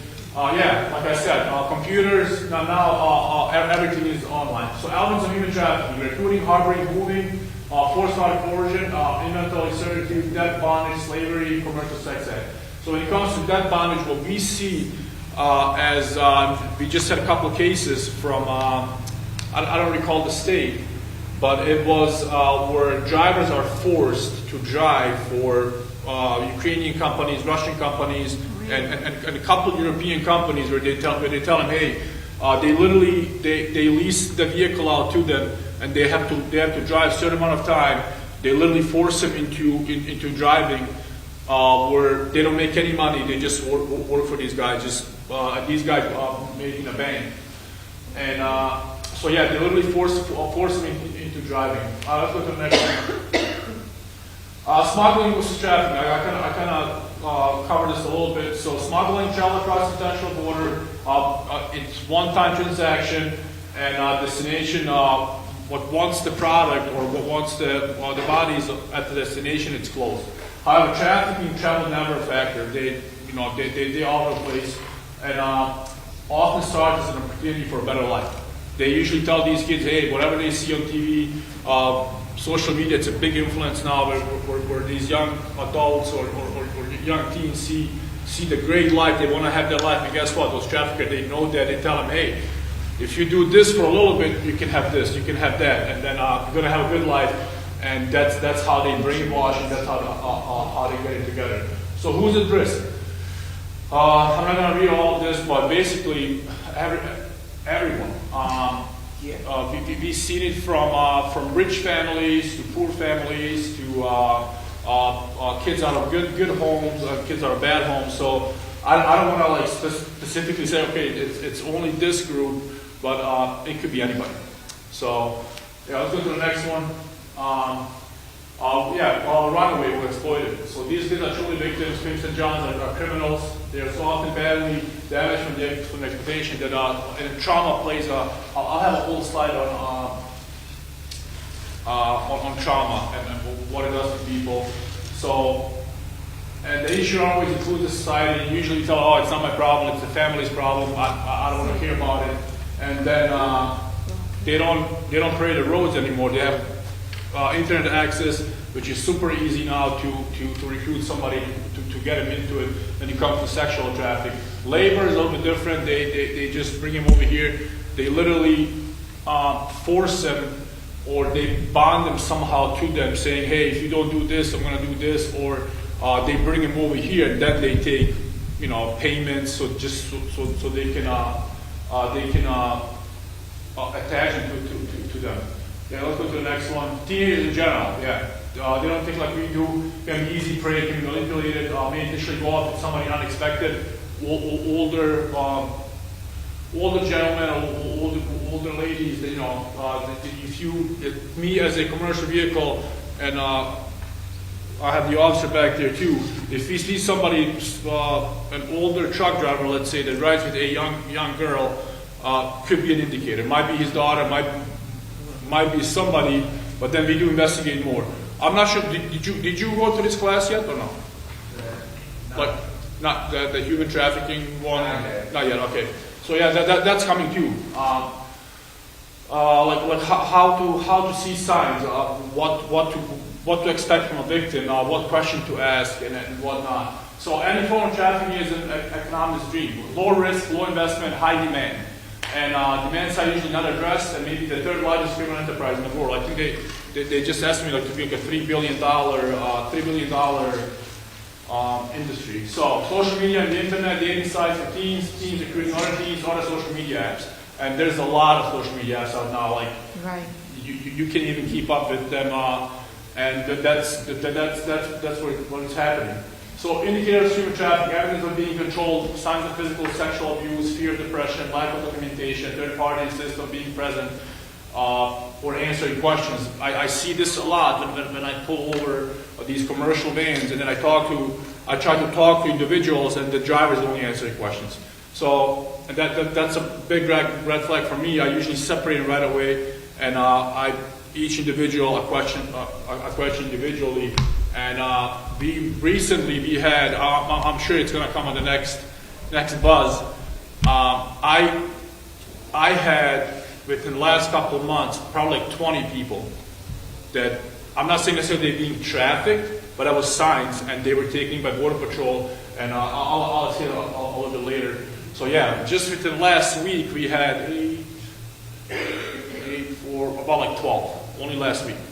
So it's going on. It's every day. Is it legal when you stop a van that you ask people in the van questions? Yeah, I can ask questions. I mean, that's my job. I ask questions like that's like Questions over questions. You know, I try to figure out what's going on here. Even if it's not the driver, just anybody in the van, you can ask questions? Yeah, usually when it's commercial, I need to know if they are, hey, you work for the company, why in this vehicle, who are you related to the driver? What if it's not commercial? What if it's just? We just do commercial. Oh, you just do commercial, okay. Yeah. Thank you. Yeah, different category of law. But we only do commercial. Yeah, okay. So, yeah, let's go. Yeah, so basically branding, they do red flags for labor traffic, dehydration, hidden stress stroke. Usually they look exhausted, they look tired, they have muscle issues, chemical exposure, water and sanitation related, they just look dirty, air quality, where they sleep, they put them in containers, that's where they house them. And then, like I said, they look tired. Yeah, let's go to the next one. When it comes to commercial sex, STIs, UTIs, abnormal high number of sex partners, using language from their life, which I'm going to cover too. Presence of cotton in the breast and the vagina. Like, this is not what we do on the side of the road, but you know, I can't get into deep because if I go way into deep into it, it's going to take me hours to finish all this. So yeah, these are the main red flags when it comes to, like I said, I usually present this to the carriers, and then and I can guarantee you every time there's like 150 people in the room, I'm sure somebody at the truck stop had been involved in with some girl, whatever the truck, and then these are the signs that they need to know if she's being trafficked or not. So basically, they brand these females for they call it a stable, where this one pin has a whole stable of women, and then they put their names on there, they put brandings, and who they belong to. So let's go to the next one. So there's language from the life. If they hear this, you know, I know it's an offensive word, bottom bitch, you know, daddy, family folks, and lot lizards. Lot lizards are, I'm not sure if you guys are familiar with the term of a lot lizard, but those are when those truck drivers, what they call these girls that being not trafficked, but being in prostitution on truck stops, they call them lot lizards. You said lot lizards? No. A lot lizard. Lot lizards. No. Lot. Lot lizards. Like a lot, parking lot. Okay. Yep. Okay. And then more language quota, reckless eyeballing, stable. Like I mentioned, stable. It's a group of the pin that has this group of people. Wife-in-law. So basically, those are the ones that recruit people and bring people in. A quota. We all know what a quota is. They need to hit a certain number for today to be able to go home or whatnot. Let's go to the next one. Truckers Against Trafficking.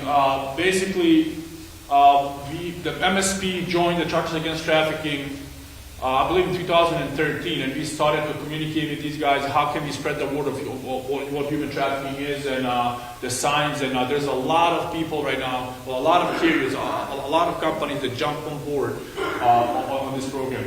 Let's go to that. Truckers Against Trafficking is this to educate, equip, empower, and mobilize members of the trucking and business and busing industries to combat human trafficking.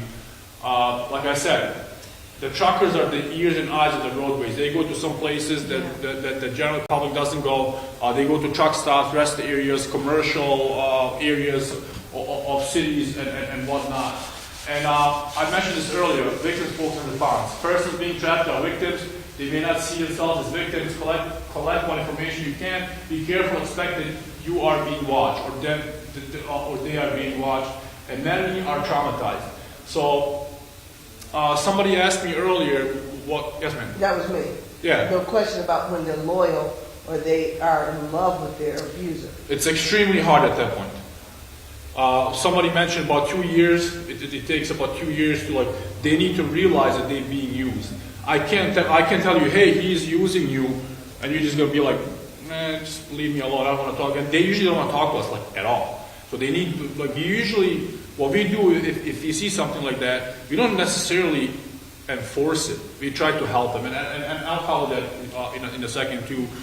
basically it goes out of our hands. Like if I see something, I do the same thing like you guys would do. I report it, I collect information, I collect numbers, and then they send help in. Not necessarily we're going to arrest right away because the guy technically is not doing anything wrong. She's in love with him, and we cannot prove that she's, it's extremely hard. If she's in love with, but I mentioned the side earlier who asked me, if I see this, now it's getting off. She needs help. She needs to be separated from the guy. And what we usually do when we train the new officers, the second they see a situation, something's not wrong, we separate them right away. So if there's two people in the vehicle, one female, one male, we usually separate them. And then I ask specific questions. The female asks him specific, how do you know him? Where are you guys coming from? How long have you been with him? All these different questions that I can build a case to see. And for instance, I have a couple cases. I asked the driver, who is she? And he tells me, oh, it's my girlfriend. And I asked her, she said, oh, it's my cousin. So there's, okay, now I can go more and more and more. So what's going on? Where are you guys coming from? Why are you with him? And usually if the story doesn't match, or if it even matches a little bit, I can work with that. But if like I said, oh, cousin, and he said my girlfriend, and she said it's my cousin, there's something else going on, So that's when I started looking into it more. Not everybody's being tracked. I was a truck driver before too. I drove trucks for 10 years. And I used to bring my wife on a ride along all the time, let's go. Or my dad used to go with me. And I would sit at the track, And so at that point, on the side of the road, that one is really difficult. If she's in love with him and she's just riding with him, and he's just she's an escort for him. He pimps her out to other truck drivers. It's really difficult to interfere that. She's willingly doing it. So.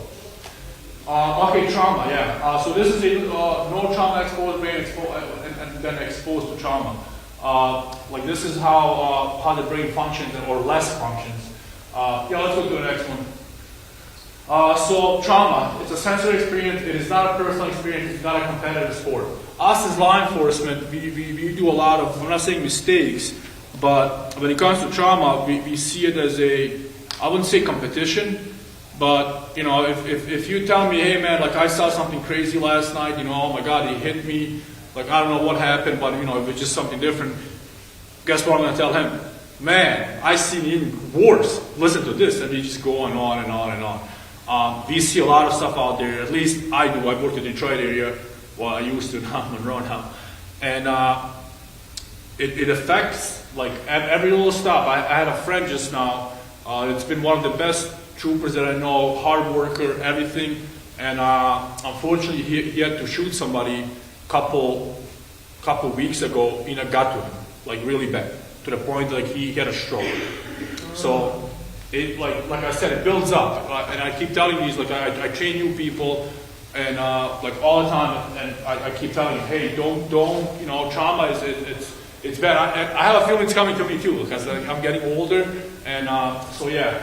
Let's move on with this. So local human trafficking task forces. So everybody's kind of involved.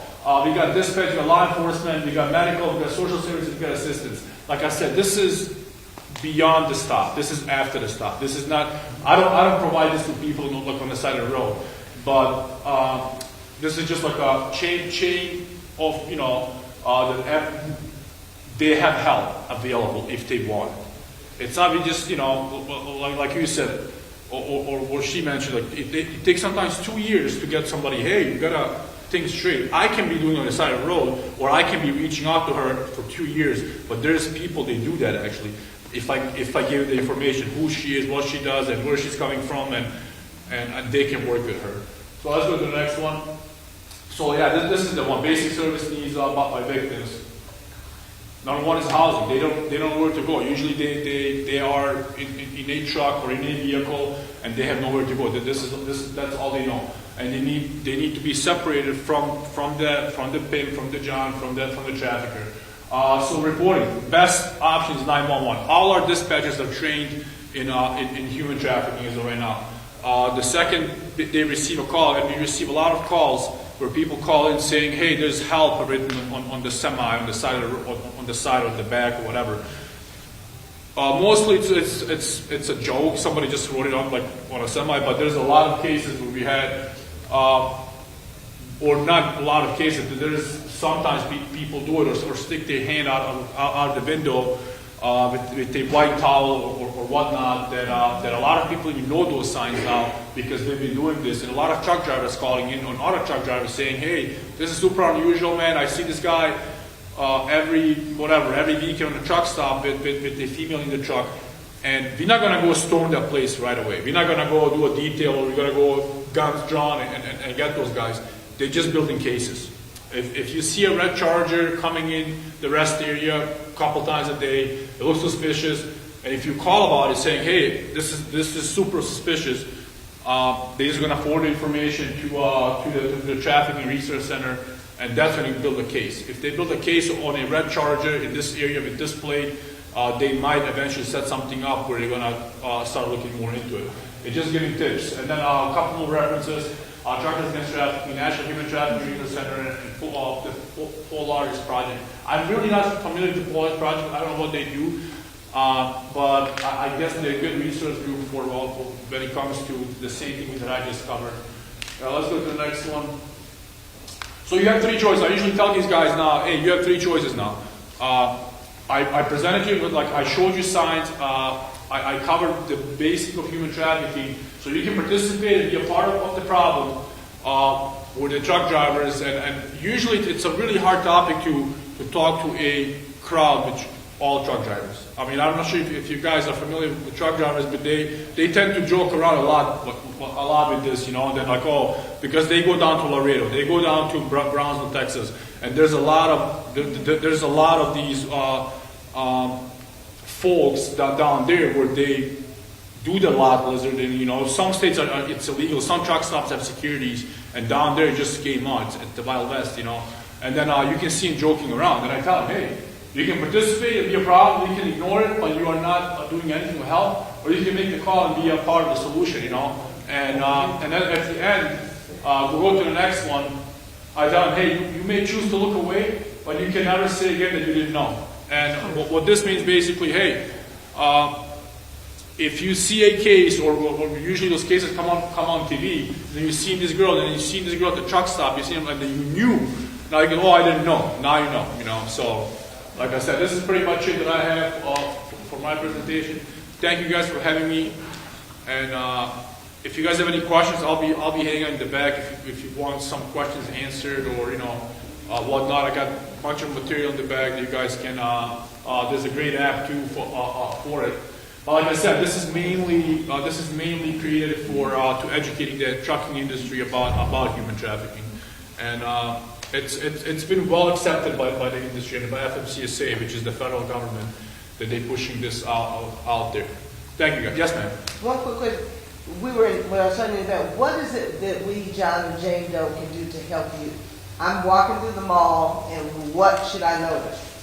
And I noticed, I come out of Target, and there's the same white vans at the rear of the parking lot. But now I know there's a lot of lizards. Right. I've heard those stories. But what does John and Jane Doe do on average? Like I said, to call you. When would I know to call you? Any tip works. And they're not going to be like, oh man, this is just probably, if you call in, maybe you saw the same white van, then somebody else is going to call. Hey, there's a white van that looks suspicious. Then some third people is going to call, and it's going to be like 3-4 calls. Like, okay, now we have something. Unless it's just you calling, it's kind of like a weak case at that point. Right. But if you get like 3-4 people calling, saying, hey, this is suspicious. If it looks suspicious, it's probably suspicious. Okay. Right? If it doesn't feel right, it's probably, hey, same thing when I'm on the side of the road. If I'm talking to somebody and my gut feels telling me, man, something's wrong here, there is probably something wrong here, because if we have these human senses that are crazy, like they give you this bad energy or bad feeling, it's probably true. Like, and then if you want to make the phone, 911 is the best bet. You don't have to remember all these numbers, but 911, just call them, hey, tell them I'm at the mall, wherever you are, or Walmart or Kmart or whatever they call them. Now, there's this van, he just gives me a bad vibe. Plate number is this, it's a white F whatever E50 van. And it's been sitting here, I shop here every day, and then I see it in and out of this parking lot. It's unusual, right? Because you're not supposed to see the same vehicle almost every day at the same spot, right? And then, okay, they're going to put it down, they're going to make a note. They might send somebody to drive around to try to stop, identify, to see who he is. not necessarily going to do it right away, but if they get another call, then another call saying, hey, this looks suspicious, they're building a case, they're collecting information. So, do we take pictures? Like everybody's got their camera with them every hey, day. you can if take. I'm ever sitting in a mall, like Right. I'm sitting in the food court, and there's a little girl with a man that seems much too old to Right. have her, and she won't make eye contact with me. Do I take pictures from a distance? Do I approach, or do I just? I wouldn't approach. Do not approach. Okay. Yeah. So yeah, you can take a picture. You can make a phone call. Tell them, hey, there's a older gentleman with a younger girl.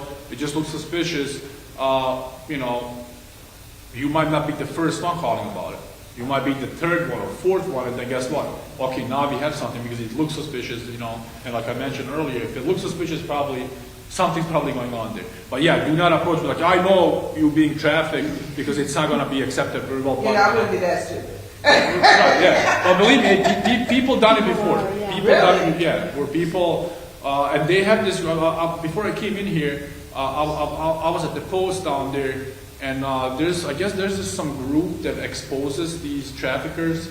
Well, not traffickers, like pedophiles, right. Where they like record themselves or going on chat groups and finding these guys that want to hook up with like underage girls. And then they literally make up a date and whatever to meet somewhere, and then they come out and they record them and make fun of, you know, whatever. But the thing is, yeah, it is to expose somebody. It is a good thing, but it's killing the case. Now they have all the evidence, we get it, but now they're not trained in chat operations. They're not trained. We cannot use it in court because they be literally because we have undercover officers that do that actually. We have undercover officers that go into those chat groups.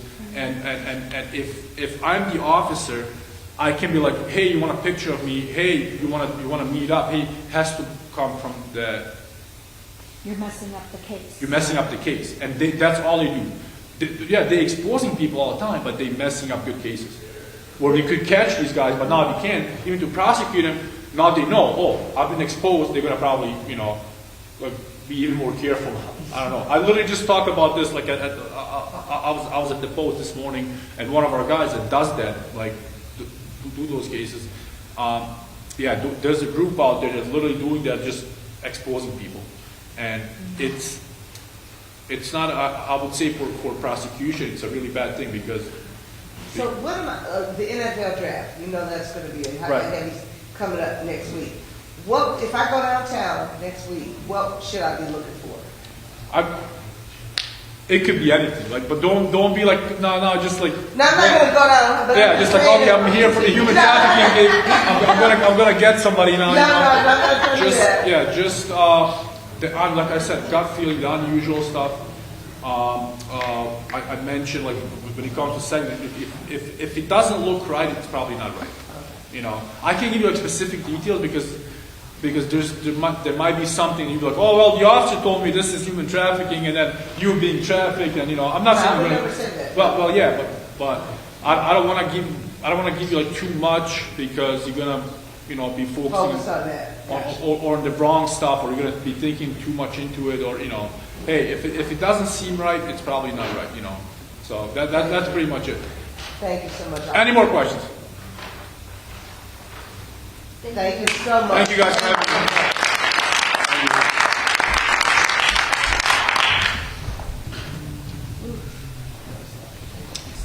Thank you so much, Sergeant Hadzik. That was awesome information. And again, we are getting solutions, right? Because this is a huge problem, and it's not about just talking about the problem over and over, right? Because talking about the problem over and over is not going to do anything. We need solutions. So I am passionate about bringing solutions to the table for a lot of things, and human trafficking is one of them. So we are actually going to be taking a 5-minute break, so for restroom, as well as there's some snacks back there. You can talk to Sergeant Hadzik about what he's doing, Sandra Thalen with her self-defense training, and then for those of you live streaming, the next presentation we are going to actually not live stream because there's material that we cannot have out in the open. So again, if you'd like to join us for these events, you should come here in person and you can hear all of the information that we have. But we're going to be taking a break, and then if you are live streaming, join us back because we will have the live question and answers. So thank you so much.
On this way, Mom.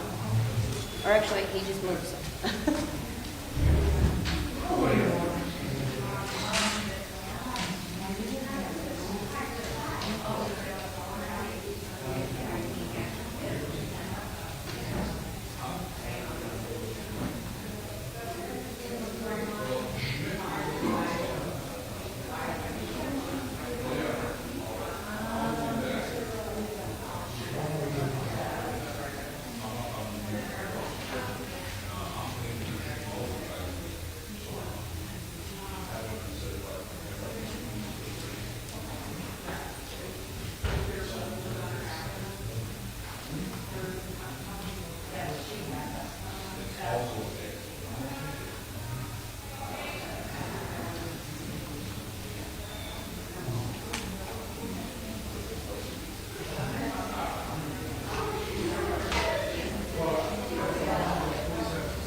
Arrived, and we are thankful for him coming, so thank you very much.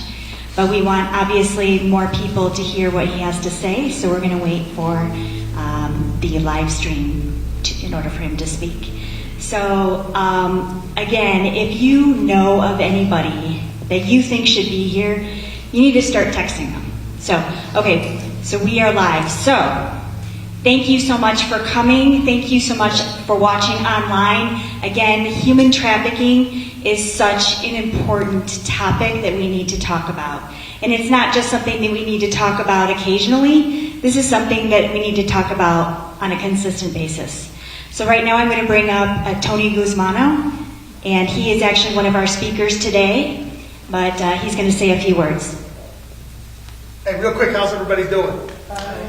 I want to welcome the one and only from Macomb, very powerful state rep, and I'll tell you, Macomb's very lucky to have him. When I tell you amazing, he takes it to the next level. And the one and only Representative Joe Argona from Macomb.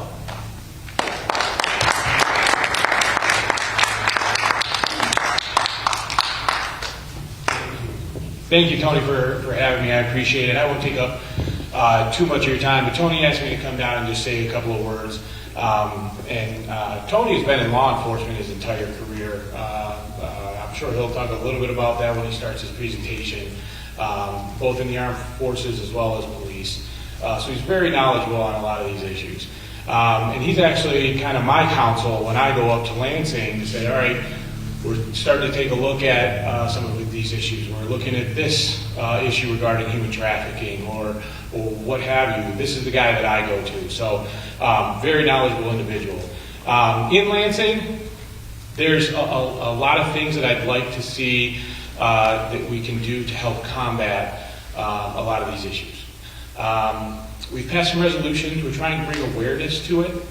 However, we have a number of issues surrounding it, such as immigration, right?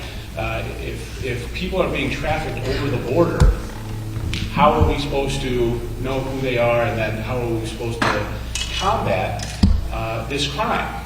Because this is a very serious crime. I mean, if you think about it, you're taking away everybody's right. Our country was founded on the Bill of Rights. You're taking all of those away for one person and turning them into a commodity. That's heinous. That's absolutely heinous. So how do we combat that? Immigration is a big issue. Right now we have state departments that want to pay $500 to illegal immigrants to give them housing.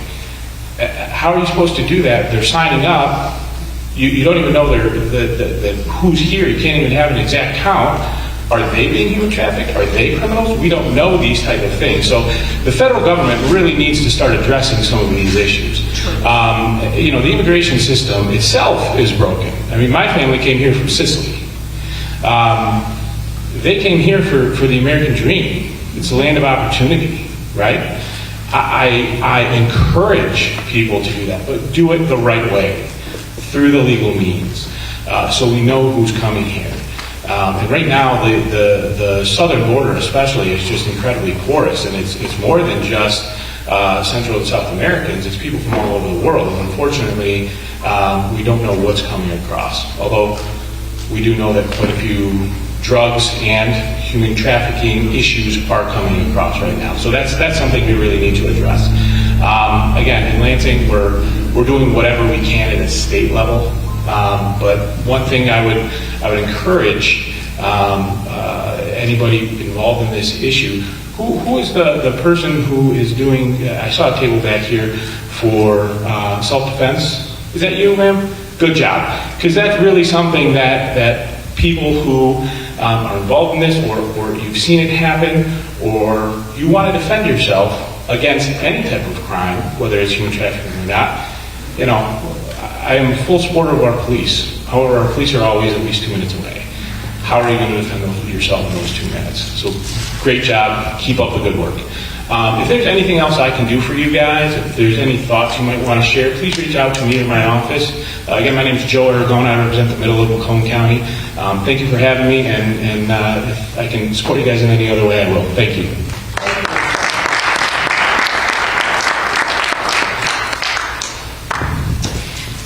Thank you so much. Thank you, State Representative Aragona. Really appreciate that. So our next speaker, and just so you know, online, this is going to be going offline, so the live stream will start back for the question and answer session. So I'm going to introduce to you Tony Guzmano. He is an awesome man who has been with the military for 30 years, with the state police for Sheriff's Office for 27 years, and he does a lot of work at the border.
just as mad about this as we are.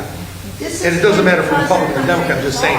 It But- can cause us to fall. That's the thing. Now, the thing that's mind-boggling to me is that the amount of money that's going away that we could be utilizing for services for our poor, for our veterans.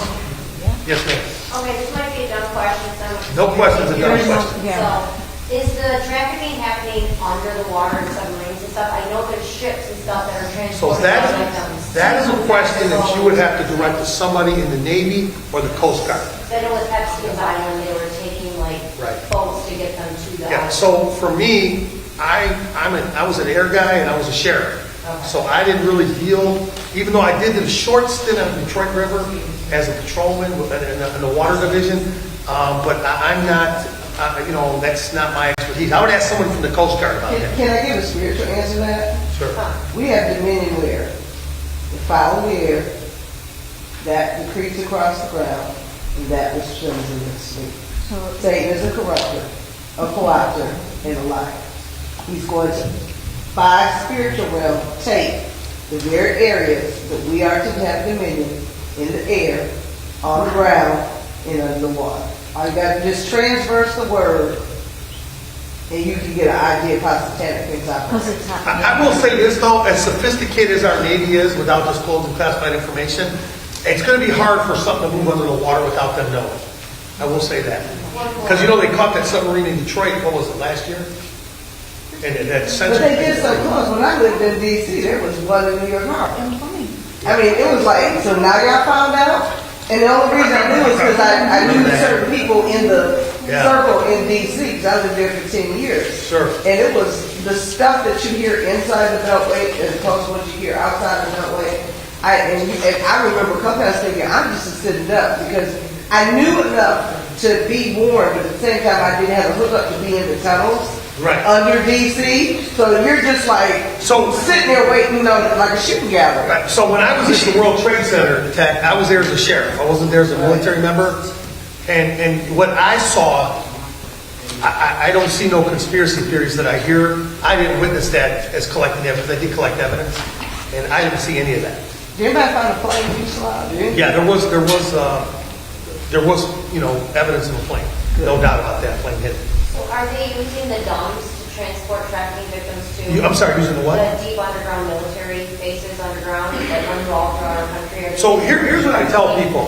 I've been to probably, in 30 years, I have never witnessed that. And I've been to a lot of bases. Have you been to the Dubs in Denver? No. What bases in Denver? The underground tunnels that run underneath Denver, I have especially not the seen airport it. area. But again, I've never been stationed in Denver. Okay. Never have. Yeah, no. They're coming in Michigan. So you're talking about what's the name of that base? Peterson Air Force Base, or not Peterson? What's the one? Mountain Home, where they have Mountain the Home, that's where they where the mountain, where the I can't remember the name of it. Remember the name of that base out in Denver? Mountain Home is in Idaho. Yeah, no, I'm just saying. But the one in Denver, outside of Denver by Peterson, they have the big mountain. Remember they did the movie War Games? Yeah. And they filmed it there? Yeah. Yeah, I can't remember the name of that base though. It's going to drive me crazy. Do you see an end in sight? Do you see any kind of solution? No, I see it going bad. That's all I see. I mean, I don't see. You keep allowing people to come here to utilize our resources. At some point, you're going to run out of money. Right. At some point, though, you got to realize some of these bad guys that are coming in here. You got what, 7.2 million people came across, right? You can't tell me they're all good. I know you can't say this openly, but is somebody monitoring religious institutes in certain parts of the state of Michigan? Because we know in other countries, those religious facilities are in doctrinal training camps with underground tunnels that train and teach, even though they may have a call 5 times a day. So, as a sheriff deputy, I've never witnessed that. And Yeah, I've never witnessed it as a military monitoring in our area. Yeah, that's a question that you can probably ask them, maybe the state guy back there would know. That's a good question for you there, too. Are they monitoring certain areas of Michigan where, like in Iraq and Gaza, where we know that the houses of worship are indoctrinal training camps and indoctrinal training centers? Okay, I knew you couldn't say a lot. Yes is good enough for me. Right. Okay. But I know, as a sheriff deputy, I've never witnessed that. But I do believe some of these churches, you know, and I'm not trying to pick on churches, but our fronts for moving stuff. And you get people that go into these churches, they infiltrate the churches with bad alternative means. You see what I mean? Yeah, there's no doubt in my mind. Anything else? This was a great group, a great small group. Thank you for all you do. I'll be in Tampa, Florida next week, and then Friday I'll be in Louisville, Kentucky to talk about this. I'll keep you in prayer. You got an amazing leader. Can I use your, I took a picture of you in front of the screen, but I didn't take any footage or anything that you No, did. beautiful, yeah. Can I put that on social media? Yeah, that you can, sure. Okay. I think we're connected on social media, aren't we? Yeah. Yeah. No, we need to go. Oh, that's another thing. How many people are on Twitter? So I'm on X. at What do you want? WCX. That's me. Right. How much contact information are you willing to give out? Because you can picture. Well, this is all public stuff. If you need to get a hold of somebody. She'll get it. Okay. Here, and then of course on Facebook as well. That's mine, Twitter. So thank you very much, Tony. I appreciate all of the awesome information, and Tony is a great resource. And I feel very blessed to be connected to him. He is an amazing man. So thank you for all that you do. We tried to lighten it up a little bit. You know? Yeah, that was awesome. So, and I will tell the live stream audience that we are going to be taking another break because basically the next person that will be here will be talking about things, and I will not be recording or showing who this person is. So, again, if you come to our events, you'll be able to see and hear all of this information. So, www.libertyleadersunite.org is our website. If you want to check out, all of our events are always posted online. So, we thank you so much for joining us. And we will be having an event next weekend in Grand Rapids. And that will be another Combating Human Trafficking event, and this will be specific to youth.